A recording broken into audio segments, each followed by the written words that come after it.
E aí galera, imperativo não para, imperativo não pode parar. Olha aí ó, CRF das ruas. Bengalão invertido. Motão, viu?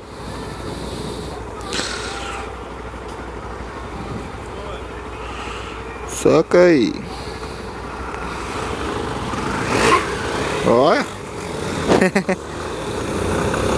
Freio a disco nas duas rodas. Bengala upside down, ou mais conhecido por aqui como bengala invertida, né? Painel todo digital. É um motorzão.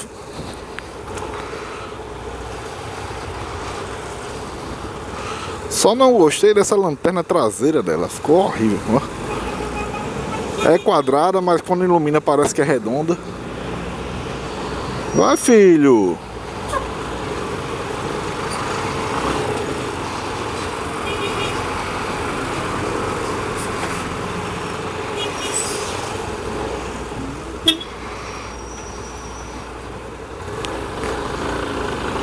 Quando tem um enrolado na sua frente, já era.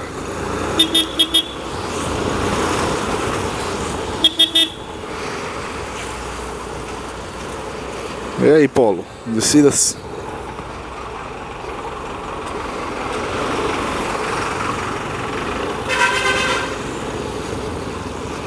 Ficou massa, viu?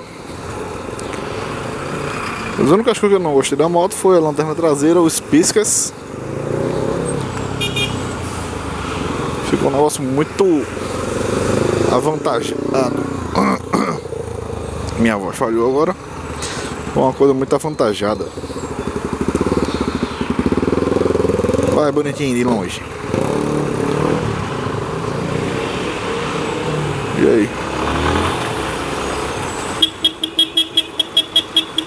Buzinar, né? Porque por aqui sempre tem a turma que quer atravessar.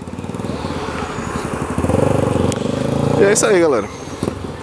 Videozinho mostrando a CRF, que agora tem a opção de ir para as ruas.